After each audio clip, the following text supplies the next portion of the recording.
بسم اللہ الرحمن الرحیم۔ صحیح بخاری حدیث نمبر 561۔ سلمہ بن اکو رضی اللہ تعالیٰ عنہ سے روایت ہے، فرمایا کہ ہم نماز مغرب نبی صلی اللہ علیہ وسلم کے ساتھ اس وقت پڑھتے تھے جب سورج پردے میں چھپ جاتا۔ صحیح بخاری حدیث نمبر 562۔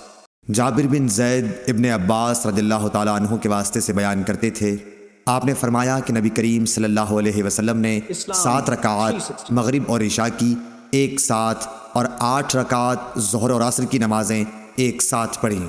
صحیح بخاری حدیث نمبر 563۔ عبداللہ بن وریدہ نے بیان کیا، کہا مجھ سے عبداللہ مزنی رضی اللہ تعالیٰ عنہ نے بیان کیا کہ نبی صلی اللہ علیہ وسلم نے فرمایا، ایسا نہ ہو کہ مغرب کی نماز کے نام کے لیے اعراب یعنی دیہاتی لوگوں کا محاورہ تمہاری زبانوں پر چڑھ جائے۔ عبداللہ بن مغفل رضی اللہ تعالیٰ عنہ نے کہا، یا خود حضرت صلی اللہ علیہ وسلم نے فرمایا، بدوی مغرب کو عشاء کہتے تھے۔ صحیح بخاری حدیث نمبر 564۔ یونس بن زید نے خبر دی ظاہری سے کہ سالم نے یہ کہا کہ مجھے میرے باپ عبداللہ بن عمر رضی اللہ تعالیٰ عنہ نے خبر دی کہ ایک رات نبی صلی اللہ علیہ وسلم نے ہمیں عشاء کی نماز پڑھائی، یہی جسے لوگ عتمہ کہتے ہیں۔ پھر ہمیں خطاب کرتے ہوئے فرمایا کہ تم اس رات کو یاد رکھنا، آج جو لوگ زندہ ہیں 100 سال گزرنے تک روئے زمین پر ان میں سے کوئی بھی باقی نہیں رہے گا۔ صحیح بخاری حدیث نمبر 565۔ جابر بن عبداللہ رضی اللہ تعالیٰ عنہ سے روایت ہے، نبی صلی اللہ علیہ وسلم کی نماز کے بارے میں دریافت کیا تو آپ نے فرمایا کہ آپ نماز ظہر دوپہر میں پڑھتے تھے، اور جب عصر پڑھتے تو سورج صاف اور روشن ہوتا، مغرب کی نماز واجب ہوتے ہی ادا فرماتے، اور عشاء میں اگر لوگ جلدی جمع ہو جاتے تو جلدی پڑھ لیتے، اور اگر آنے والوں کی تعداد کم ہوتی تو دیر کرتے، اور صبح کی نماز منہ اندھیرے میں پڑھا کرتے تھے۔ صحیح بخاری حدیث نمبر 566۔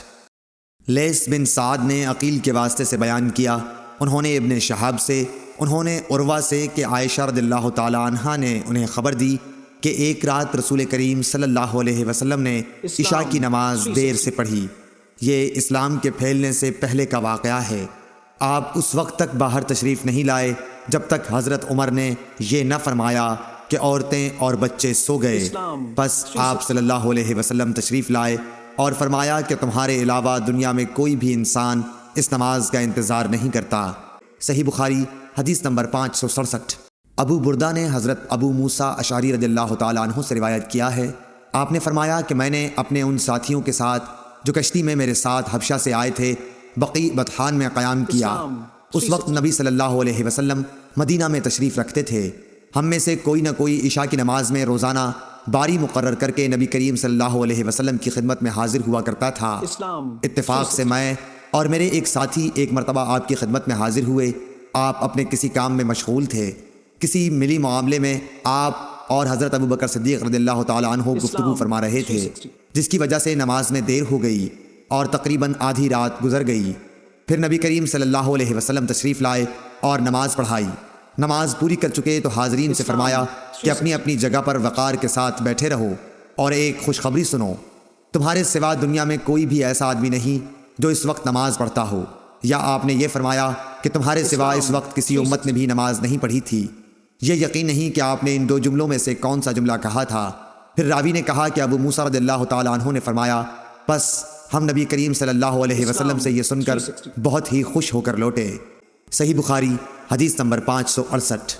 ابو برزہ اسلمی رضی اللہ تعالی عنہ سے روایت ہے کہ رسول اللہ صلی اللہ علیہ وسلم عشاء سے پہلے سونے اور اس کے بعد بات چیت کرنے کو ناپسند فرماتے تھے۔ صحیح بخاری حدیث نمبر 569۔ ابن شہاب نے عروہ سے خبر دی کہ حضرت عائشہ رضی اللہ تعالی عنہا نے بتلایا کہ رسول اللہ صلی اللہ علیہ وسلم نے ایک دفعہ عشاء کی نماز میں دیر فرمائی، یہاں تک کہ عمر رضی اللہ تعالیٰ عنہ نے پکارا نماز، عورتیں اور بچے سب سو گئے۔ تب آپ صلی اللہ علیہ وسلم گھر سے باہر تشریف لائے۔ آپ نے فرمایا کہ روئے زمین پر تمہارے علاوہ اور کوئی اس نماز کا انتظار نہیں کرتا۔